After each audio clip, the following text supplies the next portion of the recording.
শুভেচ্ছা প্রিয় দর্শক, স্বাগত জানাচ্ছি চ্যানেল আয়ের পর্দায়। ফার্স্ট ওয়াশ এখন কি চায়ের আয়োজনের সাথে আছে আমি দীপ্তি চৌধুরী। অন্তর্বর্তীকালীন সরকারের 6 মাস পূর্ণ হয়েছে। গত 6 মাসে টাকা পাচার রোধ, ব্যাংকিং খাতে শৃঙ্খলা আনয়ন, দুর্নীতির লাগাম টেনে ধরা সহ বেশ কিছু কাজ করার উদ্যোগ নিয়েছে এবং চেষ্টা করছে অন্তর্বর্তীকালীন সরকার।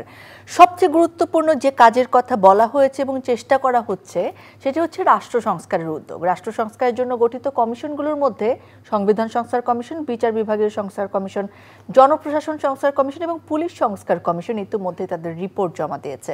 অর্থনৈতিক শ্বেতপত্র প্রণয়ন কমিটিও তাদের রিপোর্ট জমা দিয়েছে। অন্যান্য কমিশন ও কমিটিগুলো তাদের কাজের প্রায় শেষ পর্যায়ে এসেছেন বলে জানা যায়। এখন রাজনৈতিক দল ও অন্যান্য স্টেক হোল্ডারদের সাথে আলোচনা করে সরকার কমিশনের সুপারিশ বাস্তবায়নের কর্মপন্থা ঠিক করবেন। এসব দীর্ঘমেয়াদী ফলাফল নির্ভর কার্যক্রমে যথেষ্ট অগ্রগতি হলেও আশু প্রয়োজনীয় অনেক বিষয়ে এখনও তেমন অগ্রগতি লক্ষ্য করা যাচ্ছে না। দ্রব্যমূল্য নিয়ন্ত্রণে আসেনি, ভাঙেনি বাজার সিন্ডিকেট, আইন শৃঙ্খলা পরিস্থিতির তেমন অগ্রগতি হয়নি, পুলিশ ও প্রশাসনের কাজে গতি আসেনি। এসবের সাথে রয়েছে বিভিন্ন দাবি দাওয়ার নামে সড়ক অবরোধ করে জনভোগান্তি তৈরি ও শিল্পাঞ্চলে অস্থিরতা। বন্ধ হয়নি মব ট্রায়াল এবং মিডিয়া ট্রায়াল। বলা হচ্ছে সরকার অনেক কম গুরুত্বপূর্ণ এবং গুরুত্বপূর্ণ নয় এমন কাজে বেশি গুরুত্ব দিচ্ছে, অথচ সেসব ইস্যুতে বেশি গুরুত্ব দেওয়া দরকার। সেসবের বিষয়ে কাজ করছে রুটিন মাফিক, অর্থাৎ সরকার অগ্রাধিকারের ক্ষেত্র নির্ণয়ে বাস্তবায়নক সিদ্ধান্ত গ্রহণ করতে পারছেন না বলেই মনে করছেন অনেকে। প্রিয় দর্শক, আমাদের আজকের আলোচনার বিষয় অগ্রাধিকার নির্ণয়ে বাস্তবায়নক সিদ্ধান্ত।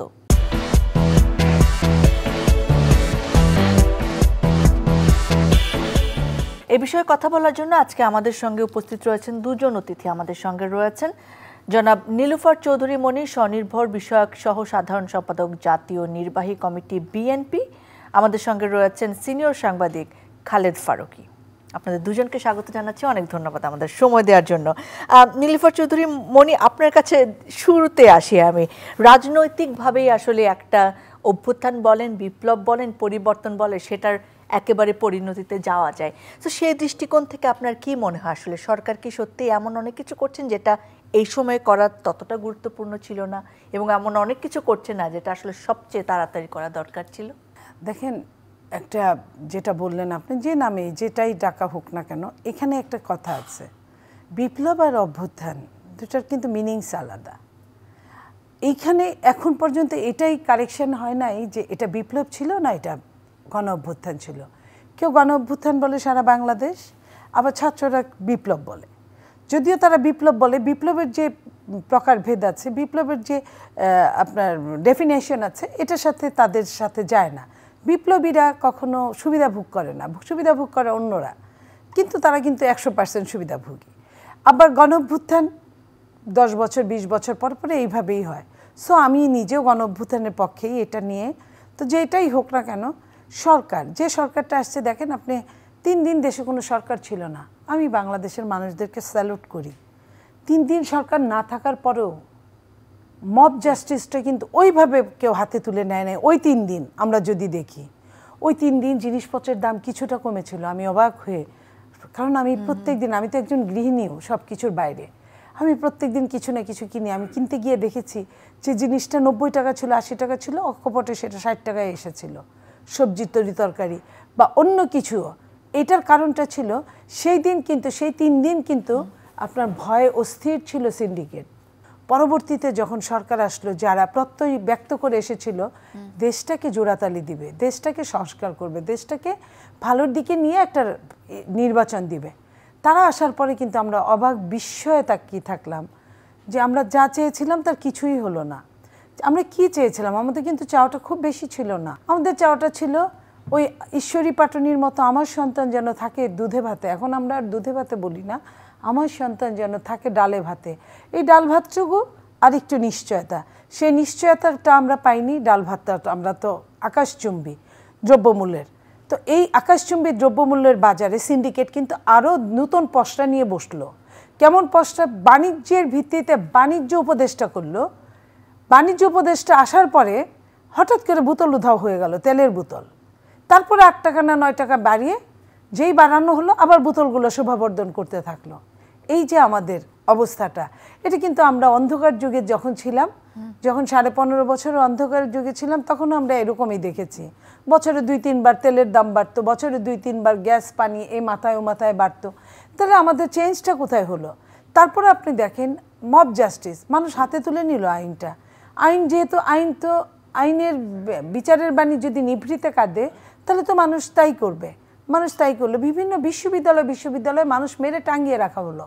তো এই জায়গাটা থেকে আমরা বলতে চাই, এই যে দুইটা জিনিস আমাদের দাবি ছিল, আমাদের আকাঙ্ক্ষা ছিল, আমাদের গণতন্ত্রের প্রধান শর্ত ছিল, পূর্ব শর্ত ছিল, এই তিনটার মধ্যে দুইটাই হয় না। থাকলো আর একটা নির্বাচন যদি 2 দিন পরেও করতে, যদি এই জিনিসগুলো যদি আমি মানে খাপের খাপ যদি পেতাম তাহলে আমি ওইটা না হয় মেনে নিতাম। বলে না পেটে খেলে পিঠে সয়, আমি মেনে নিতাম।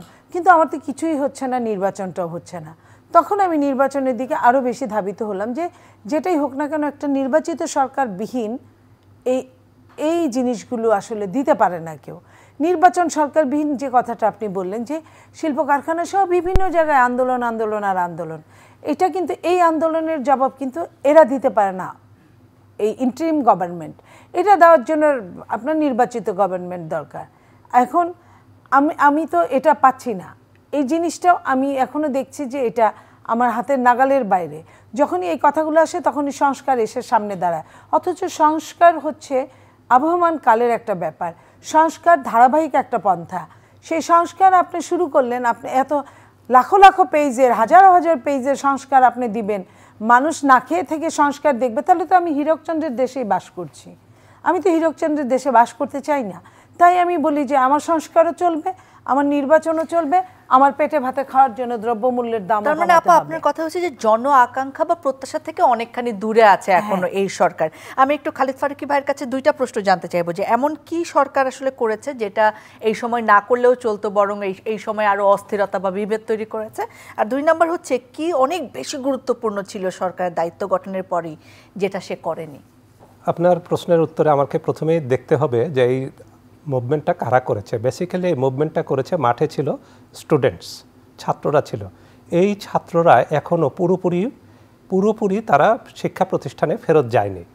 বলা যায় গত বছরের অর্ধেকটা সময় জুড়েই কোনো না কোনোভাবেই বিশ্ববিদ্যালয়ে তো বটেই, স্কুল কলেজের ছাত্ররাও তারা পড়াশোনাটা তাদের কমপ্লিট করতে পারেনি। এই যে শিখন ঘাটতি নিয়ে এই ছাত্ররা বড় হচ্ছে এবং ছাত্ররা সামনের দিনগুলোতে এরাই তো রাষ্ট্র পরিচালনা করবে, এরাই দেশ পরিচালনা করবে। এই শিখন ঘাটতি মোকাবেলায় সরকার কি দায়িত্ব নেবে, সরকার কিভাবে তাদেরকে পরিচালনা করবে, কিভাবে দিক নির্দেশনা দিবে, সেই নির্দেশনাগুলি কিন্তু আমরা পাইনি। বরং দেখেছি এক ধরনের একটা অরাজকতা বিরাজ করেছে।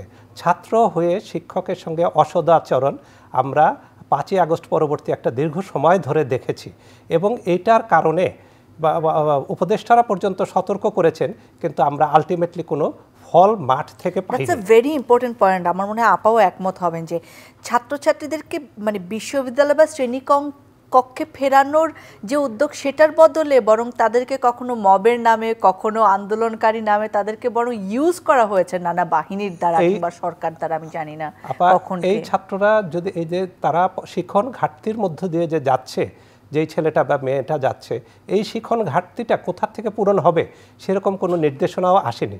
মোরওভার এখন বছরের 2য় মাস চলছে, আমরা যেই পরিমাণ শিক্ষার্থীর কাছে আমাদের টেক্সট বুক বোর্ডের বই যাওয়ার কথা, সেটা ফ্রি হোক বা দামে হোক, সেই বইগুলি আমরা দিতে পারিনি।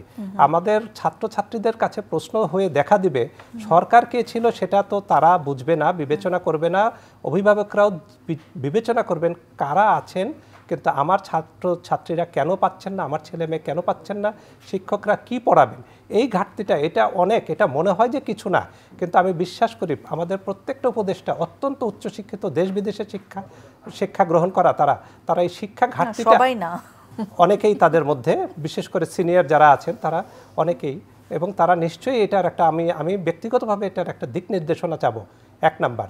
দ্বিতীয়ত হলো সিভিল প্রশাসন বলে, আর যেই প্রশাসনই আমরা বলি না কেন, আমাদেরকে পুলিশ বাহিনীকে আমাদের শুরু থেকে খুব কঠিন এবং কঠোর বিবেচনায় নিয়ে আপনাকে মাঠে রাখা দরকার ছিল।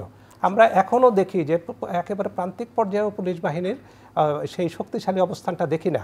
আপনারা নিজেরাও দেখবেন ভিআইপি রোডে খুব অবলীলায় রিক্সা চলছে, এবং এই যে ব্যাটারি চালিত রিক্সাগুলি যে চলবে না, এটা যে হাইকোর্টের 1 মাস পরে যে নির্দেশনা দেয়া আছে, 1 মাসের বেশি কিন্তু অতিক্রম হয়ে গেছে, আমরা এখনও এটার কোনো নির্দেশনা বা এটার কোনো আমরা তৎপরতা পাচ্ছি না।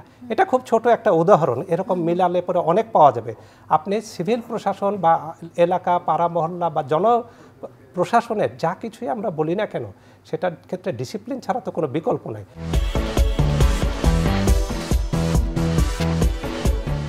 সময় বদলে যায়, কিন্তু সৌন্দর্যের সংজ্ঞা বদলায় না। রূপ বদলে যায়, কিন্তু আভিজাত্যের মানে একই থেকে যায়। ঐতিহ্য যখন আপন করে নেয় আধুনিকতাকে, তখন সৌন্দর্য ঠিকই খুঁজে নেয় স্যান্ডেলিনাকে। স্মরণের ছোঁয়ায় তোমার উপমায় বদলে দিলে যে আমার। স্যান্ডেলিনা সো, রূপচর্চায় আভিজাত্য। মনি আপা, আপনার কাছে আসতে চাচ্ছি। আপনিই বলছিলেন যে 5ই আগস্টের পরে 3 দিন আমার দেশ যেভাবে চলেছে জনগণের দ্বারা, শুধুমাত্র কোনো পুলিশ নেই, কোনো প্রশাসন নেই, কোনো সরকার নেই, তাতে মনে হয় আমরা আসলে আইন মানি না, বা মানে আমরা সব উচ্ছৃঙ্খলা করি, এই জিনিসটার বদনাম তো আমরা গোছাতে পারি নিশ্চয়ই এই 3 দিনের উদাহরণে। বাকি 6 মাস আসলে কি হলো? মব কারা, বা মব কেন নিয়ন্ত্রণ করছে এত কিছু? কেন আইন শৃঙ্খলা বাহিনী এখনো অ্যাক্টিভ হতে পারছে না? আপনার কি মনে হয় মবটা আসলে কারা? যখন যার হাতে, তখন সেই মব ইউজ করছে যারা, তারাই। এই ইউজের মধ্যে বেশিরভাগ যারা করছে তারা কিন্তু আপনার প্রকাশ্য যেটা দেখি, ছাত্রদের ব্যাপারটা আমরা দেখি। কে বা কারা সেটা আমরা জানি না, অনেক সময়ই জানি না। কিন্তু এই জিনিসগুলো, এবং সন্ত্রাসী বাহিনী যাদেরকে জেল থেকে ছেড়ে দেওয়া হয়েছে, অনেক সন্ত্রাসী গ্রুপকে ছেড়ে দেওয়া হয়েছে, তারা এটা করছে। এবং এই যে আপনি বলছিলেন যে এর পেছনে কারা, এই যে ছাত্ররা যে এটা করছে, এই প্রশ্নটা কিন্তু আমারও মাঝে মাঝে দোলা দেয়, নাড়া দেয়, যে এই ছাত্ররা যা বলে এটা মুখস্থ বুলি বলে।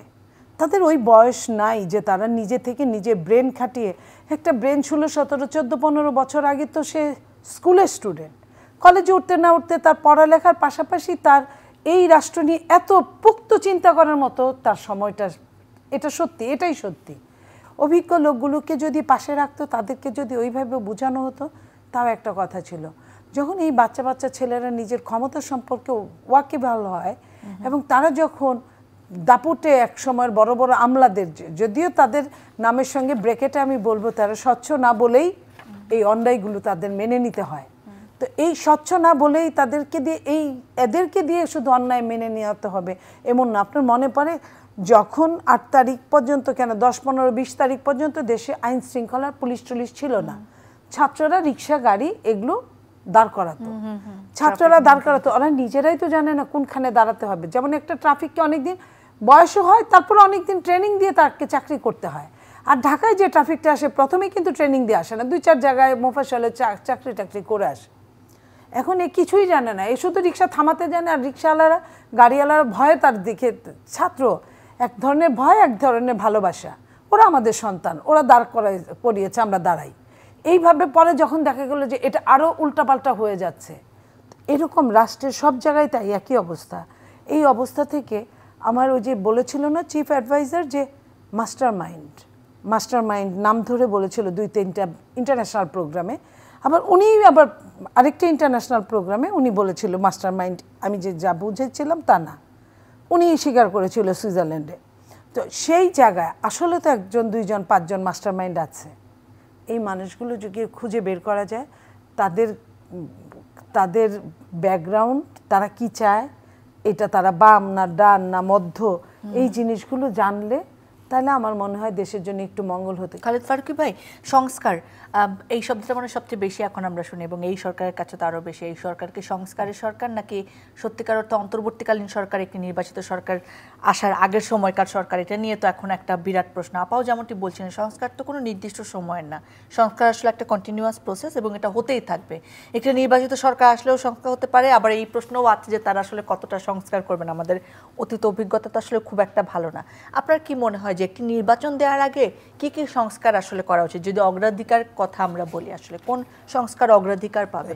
একটা নির্বাচন দেওয়ার আগে আসলে নির্বাচন ব্যবস্থার সংস্কারটা করতে হবে। নির্বাচন ব্যবস্থা মানে খুবই প্রাইমারিভাবে যদি আমি বলি, আমাদের একটা বিশাল প্রজন্ম, যে ছেলেটার বয়স আজকে 20, 22 বা 25 বছর বলা যায়, তারা সে দুটো নির্বাচন দেখেছে, আর যার বয়স 27-28 বছর সে বলা যায় যে 4টে নির্বাচন দেখেছে। সে নির্বাচনে আচরণবিধি, নির্বাচন এবং ভোটাধিকার অনেক কিছুই সম্পর্কে সে তার জীবনের একটা ল্যাপস রয়ে গেছে, তার একটা ফাঁক রয়ে গেছে। এই সরকারকে যেটা নিশ্চিত করতে হবে, এই নির্বাচনটা যাতে ঠিকমতো হয়, নির্বাচনের রাজনৈতিক দলগুলো যাতে ঠিকমতো অংশগ্রহণ করতে পারে এবং নির্দ্বিধায় নির্বিঘ্নে সে যেন সভা সমাবেশ করতে পারে, এবং ওই ছেলেটি বা ওই ভোটারটি উনি যেন নির্বিঘ্নে ভোটটা দিতে পারেন, এবং যারা প্রতিদ্বন্দ্বিতা করছেন, যারা যত ভোট প্রকৃত অর্থে ভোট যে ভোট পাচ্ছেন, সেই ভোটটা যেন সঠিক গণনা হয়, এবং পোলিং এজেন্ট যারা আছেন তারা যেন ভয় ভীতির কারণে ওই এলাকা ছেড়ে না পালান। এটা আপনি বলবেন এটা সংস্কার কিনা? এটা একটা সংস্কার। গত অনেকগুলি নির্বাচনে এটার ল্যাপস ছিল, এটার ছিল না উপস্থিতি। এই মুহূর্তে আমি মনে করি যে কোনো প্রাথমিক ব্যবস্থার উত্তরণের ক্ষেত্রে একটা নির্বাচিত সরকার ছাড়া কোনো বিকল্প নেই, এবং সেই নির্বাচিত সরকারের কাছে একটা সুষ্ঠু নির্বাচনের মাধ্যমেই ক্ষমতা হস্তান্তর করা যেতে পারে, এবং সেটা রাজনৈতিক দলগুলোর মধ্যে নির্বাচনী প্রতিদ্বন্দ্বিতার মধ্যে দিয়ে যে দলকে জনগণ ভোট দেবে এবং যাদেরকে জনগণ চায়, তারা যাতে তাদের উইশফুল থিঙ্কিংয়ের একটা বহিঃপ্রকাশ ঘটাতে পারে। সেটা ভোটটা যেমন আমাদের দেশে সত্যিকার অর্থে আপনি যদি 90-এর ভোটটাকে যদি স্ট্যান্ডার্ড ধরেন, সেখানে যেরকম স্বতঃস্ফূর্তভাবে নাগরিক অধিকার কর্মী, রাজনৈতিক কর্মী, সরকারি কর্মকর্তারা ঠিক যেভাবে কাজ করেছে, খুবই স্বাধীনভাবে কাজ করেছে, এবং সেরকম স্বাধীনভাবে কাজ করতে দেওয়ার যে অধিকারটা, সে মানুষের অধিকারটা ফিরিয়ে দেওয়ার জন্য যা যা প্রয়োজন সেটা কতটা জরুরি বলে মনে করছেন? যত তাড়াতাড়ি পারে তত তাড়াতাড়ি, নাকি একটা নির্বাচনের আয়োজন করার জন্য এটা এখনো যথেষ্ট সময়।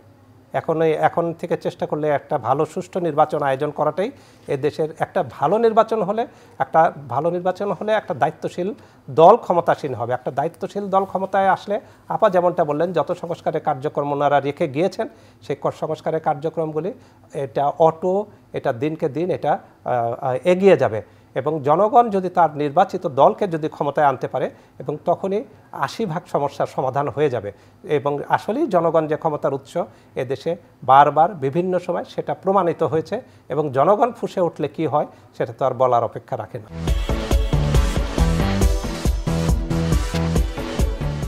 আপা, সিন্ডিকেট কেন ভাঙা যাচ্ছে না বলেন তো? চাঁদাবাজি কেন বন্ধ হচ্ছে না? সন্ত্রাস কেন বন্ধ হচ্ছে না? দখলদারি কেন বন্ধ হচ্ছে না? আগে তো সব দোষ আমরা আওয়ামী লীগকেই দিয়েছি, যে আওয়ামী লীগই আসলে এগুলো করছে, ক্ষমতার প্রভাব খাটিয়ে। এখন আসলে কারা ক্ষমতা খাটাচ্ছে? দেখেন, এইখানে একটা কথা আছে, আওয়ামী লীগের হাই প্রোফাইলের নেতারা কিছু চলে গিয়েছে, সব আওয়ামী লীগ কিন্তু চলে যায় না, তারা সারা বাংলাদেশে আছে। এখন একটা চাঁদাবাজিটা হয় এরকমভাবে, আমি যতটুকু আপনাদের মতোই শোনা, সেটা হলো যে আওয়ামী লীগ একটা অংশ নেয়, আরও অন্য অন্য দল যার যেখানে ক্ষমতা বেশি, যেমন কাউকে অ্যারেস্ট করলো, দেখা গেল যে কোথাও জামাত গিয়ে সেই আসামিকে ছোটানোর জন্য পাগল হয়ে গেল, কোথাও বিএনপি গিয়ে সেই আসামিকে ছোটানোর জন্য পাগল হয়ে গেল। এটা হলো গিয়ে হয় আত্মীয়তার সূত্রে আবদ্ধ, না হয় অর্থের সূত্রে আবদ্ধ। আবদ্ধটা এরকম, অর্থটাকে এইখানে যদি আইনের অনুশাসন, আপনি যে এই দলগুলোকে দোষ দিবেন, দোষ দেওয়া ঠিক না। কারণ একটা সরকার আসছে, যে সরকারের কোনো রাজনৈতিক দল নাই, যার রাজনৈতিক দল নাই, সে যদি আইনের অনুশাসন হাতে তুলতে না পারে, তাহলে কে পারবে? অন্যরা তো আরও পারবে না। তাদের তো জনগণকে বায়াস্ট করে জনগণের ভোট নিয়ে আসতে হয়। সো তারা চাইলেই অনেক কিছু করতে পারে না। কিন্তু একজন অনির্বাচিত সরকার, যাকে আমরা সবাই তাকে একটা পর্যন্ত ক্ষমতা দেওয়া হয়েছে, সে চাইলে অনেক কিছু ভালো কাজগুলো করতে পারতো, অন্তত জনগণের মাইন্ডসেট চেঞ্জ করতে পারতো। এইখানে আপনি দেখেন, আপনি ঘুষের কথা বলেন, কোথাও ঘুষ কমে নাই, 1 টাকাও না, উল্টা আরও কোনো কোনো জায়গায় ঘুষের মাত্রা বেড়েছে। আমি একটা জায়গায় শুনলাম, কোনো একটা সেক্টরে আপনার টেন্ডার বাজিতে ওইখানে আওয়ামী লীগের সময় নিত 6%, মানে 1 কোটিতে 6 লাখ টাকা। এখন কোনো সরকার নাই, ইন্টারিম গভর্নমেন্টে অন্য সব দলগুলো সোচ্চার হয়েছে, সেখানে তারা নেয় 10%, মানে 1 কোটিতে 10 লাখ টাকা। তাহলে আপনি মনে করেন যে 4 লাখ টাকা বেড়ে গেল এইখানে। এই 4 লাখ টাকা কি কারো না কারো পিঠে বাড়ি দিয়ে অন্যায়ভাবে উপার্জন করা কোনো না কোনো পয়সা, কোনো কারো দোকান দখল করে, কারো জায়গা দখল করে, কোনো বালিমহল দখল করে, পরিবহন দখল করে, এই যে চাঁদাবাজিতে একদম A to Z পর্যন্ত কোন সেক্টরে আপনার এইসব বাদ আছে? কোনো সেক্টরে এই বাদ নাই। বন্ধ হচ্ছে না তাহলে কেন আপা? বন্ধ হবে কিভাবে? আপনি তো আইনের অনুশাসন তুলেন নাই, আপনি তো প্রশাসনের সঙ্গে কোনো কথাই বলতে পারেন না। অর্থাৎ যে দলের মানুষই চাঁদাবাজি করুক, দখলদারি করুক, সেটা বিএনপি হোক, সমন্বয় হোক বা যেই হোক, সেটা নিয়ন্ত্রণ না করতে পারার দায়টা তো আসলে সরকারকেই নিতে হবে। সরকারের পাশাপাশি আরেকটা জিনিস বলি, সেটা হলো যে আপনার আর্মিদেরকে সারা বাংলাদেশ তাদেরকে একটা দায়িত্ব দেওয়া হয়েছে। আগের পতিত সরকারের সময় তাদের ম্যাজিস্ট্রেসি পাওয়ার ছিল না, এই সরকারের সময় তাদের ম্যাজিস্ট্রেসি পাওয়ার আছে। তাহলে যদি তাদের ম্যাজিস্ট্রেসি পাওয়ার থাকে, তাহলে তাদের সামনে কিভাবে মব জাস্টিস হয়, তাদের সামনে কিভাবে চাঁদাবাজি দখলবাজি হয়? তারা তো কিছুই করে না। সারাদিন ল্যাপটপ, ফোন আর অফিসের কাজ। আমি চললাম, তুমি থাকো তোমার কাজ নিয়ে। হয়তো তোমারই জন্য হয়েছি যে প্রেমে বন্য। আমাদের মধ্যে এখনো প্রেম আছে। জানি তুমি অনন্য, তাই শুধু তোমাকেই চাই। জীবনের প্রতিটি মুহূর্ত হয়ে উঠুক স্পেশাল। ত্বকের যত্নে রোজ অয়েল এক্সট্রাক্ট এবং ময়শ্চারাইজার সমৃদ্ধ তিব্বত পমেড। তো তারাও কিছু করছে না, আইন শৃঙ্খলা রক্ষাকারী বাহিনীও কিছু করছে না, সরকারও কিছু করছে না। সরকার কিছু করলে তো এদের মাধ্যমেই করবে, সরকার তো আর নিজে যায় করবে না। তাহলে আপনার জনগণ কার কাছে বিচার চাইবে? ট্রু। আপা একটা প্রশ্ন তুললেন খালেদ ফারুকী ভাই, এই সরকার পারছে না কেন আসলে? এই সরকার তো নিরপেক্ষ সরকার, তার আসলে ভোটেরও লোভ নেই বা ভোট আর আনতে হবে সেই ব্যাপারও নেই। এমন একটা পরিবেশ আসলে যখন সবাই আসলে একটা পরিবর্তিত বাংলাদেশ চায়, এবং আমরা দেখলামও কিছুদিন আসলে সেরকমভাবে চললো, তারপর আবার সিন্ডিকেট ফিরে আসলো, আবার দখলদারি ফিরে আসলো, আবার ঘুষ ফিরে আসলো, আবার দুর্নীতি ফিরে আসলো, এরপরে আবার সেই দীর্ঘসূত্রিতা, আবার সেই কি হবে না হবে আমরা কিচ্ছু জানি না। কেন আসলে এরকম হচ্ছে? এই সরকারের দায়টা কোথায়, বাধাটা কোথায়? এই সরকারের বাধা কোথায় এটা তো আসলে সরকারের লোকজনই বলতে পারবে, কিন্তু আমরা বাইরে থেকে দেখে যেটা বুঝি সেটা হলো যে সরকার বোধহয় তার অগ্রাধিকার নির্ধারণ করতে পারেনি, বা আসলে কোন কাজটা সরকার করবে এই কাজটা আসলে সুস্পষ্টভাবে জাতিকে জানাতে হবে। সেটা আমরা এক ধরনের শুনেছি, প্রধান উপদেষ্টা বলেছেন সংস্কার করে নির্বাচন দিবেন, এবং তারপর পাশাপাশি আবার এই কথাও হয়েছে যে সংস্কার রাজনৈতিক দল না চাইলে নির্বাচন দিয়ে দিব, রাজনৈতিক দল না চাইলে পরে নির্বাচন দিয়ে দিব। আবার এখন আরেকটা কথা এসেছে যে নির্বাচন কবে হবে জুলাই চার্টারের উপর নির্ভর করছে। আসলে মানে নির্ভর করছে যে আসলে সরকারের ওনারা ক্ষমতায় আছেন, ওনাদেরকে আসলে সুস্পষ্টভাবে বলে দিতে হবে যে ওনারা কোনটা কোনটা প্রাধান্য দিবেন। যদি জনগণের তো সেটা জানার অধিকার আছে যে আমার ডেডলাইন কি, আমি কি করব, তবে মোটা দাগে নির্বাচনের কথা তো বলছেই, এবং নির্বাচনের মাধ্যমেই এই আমরা যাই কিছু বলি না কেন সব কিছুর সব ঝঞ্ঝাটের অবসান ঘটবে নির্বাচনের মাধ্যমে। নির্বাচনের আগে কিছু ঘটার সম্ভাবনা কম। আর আপনি যেটা বললেন যে চাঁদাবাজি কেন বন্ধ হয় না, চাঁদাবাজি বন্ধ হওয়ার ক্ষেত্রে কতগুলি ইন্ডিকেটর থাকে যে চাঁদাবাজরা কোথায় কোথায় কোন কোন রুট ম্যানেজ করে, কোন কোন ঘাট ম্যানেজ করে, একজন ইম্পোর্টার কিভাবে চাঁদাবাজি করে। যেমন ওই যে আপা কিছুক্ষণ আগে বললেন যে তেলের কথা বললেন, বা এখন আমরা পত্রপত্রিকায় দেখছি যে তেল পাওয়া যাচ্ছে না। তেল কোথায় পাওয়া যাচ্ছে না? দোকানে পাওয়া যাচ্ছে না। তেল কোথায় আছে? সরকারের প্রত্যেকটা সংস্থা জানে তেল কোথায় আছে, সেখান থেকে তেল বার করলেই তেলের দাম কমে যাবে। কিন্তু এইটা সরকার করবে কি করবে না এটা হলো তার ডিসিশনের উপর নির্ভর করছে। জনগণ তো আর অস্ত্র হাতে তুলে নেবে না, জনগণ তো ভাঙচুর করবে না, সেটা জনগণের কাজও না। জনগণকে কমফোর্ট দেওয়াই যে কোনো সময় যে কোনো সরকারের কাজ। দ্রব্যমূল্যের এখন যে অবস্থা সেটা তো হলো গিয়ে সবচেয়ে বড় প্রায়োরিটি, অ্যালং উইথ নির্বাচনের সাথে এইটাকেই সবচেয়ে বড় প্রায়োরিটি দেওয়া দরকার সরকারের পক্ষ থেকে। এবং সরকার এই জিনিসগুলিকে যদি গুরুত্বের মধ্যে না আনতে পারে তাহলে সেটা জনগণের জন্য একটা খুব ভালো একটা কথা হবে না। থ্যাংক ইউ সো মাচ আপা, আপনার কথা শুনে শেষ করবো। আসলে কি মনে হয় সরকারের এখন কি করা উচিত অতি দ্রুত? সরকার অতি দ্রুত প্রথম কাজটাই হচ্ছে নির্বাচন দেওয়া এবং ভোট যাতে ইঞ্জিনিয়ারিং না হয় সেই ব্যবস্থা করা। আমার ভোটটা আমি দিব, যাকে খুশি তাকে দিব, জনগণ যেন ভোটটা দিতে পারে। এবং তারপরে যেটা হলো সেটা হলো আপনার আইনের অনুশাসন তোলা। আওয়ামী লীগ যারা ছড়িয়ে ছিটিয়ে অন্যায়কারীরা আছে তাদেরকে অ্যারেস্ট করা এবং যোগ্য শাস্তি দেওয়া। যারা চলে গেছে, যাদেরকে চলে দেওয়ার সুযোগ করে দিয়েছে সরকার, তাদেরকে ফিরিয়ে আনার ব্যবস্থা করা। থ্যাংক ইউ সো মাচ আপনাদের দুজনকে আমাদের সময় দেওয়ার জন্য। ধন্যবাদ প্রিয় দর্শক, আপনারা যারা সঙ্গে ছিলেন। আমরা কর্তৃত্ববাদী শাসন আর চাই না, এবং তার জন্যই 24 এসেছিল। আমরা চাই না যে 24-এর মতো আর আমাদের নাগরিককে, বাংলাদেশের মানুষকে বুকের রক্ত বিলিয়ে দিতে হোক, এবং সেজন্য আমাদের অগ্রাধিকার বিচার করে এখন একটি সুষ্ঠু নির্বাচন দরকার, সংস্কার তো অবশ্যই দরকার। সেই সংস্কার হবে জনগণের জন্য, বাংলাদেশের কল্যাণের জন্য। সেই প্রত্যাশা শেষ করছে আজকের আয়োজন। আবার দেখা হবে, আবার কথা হবে।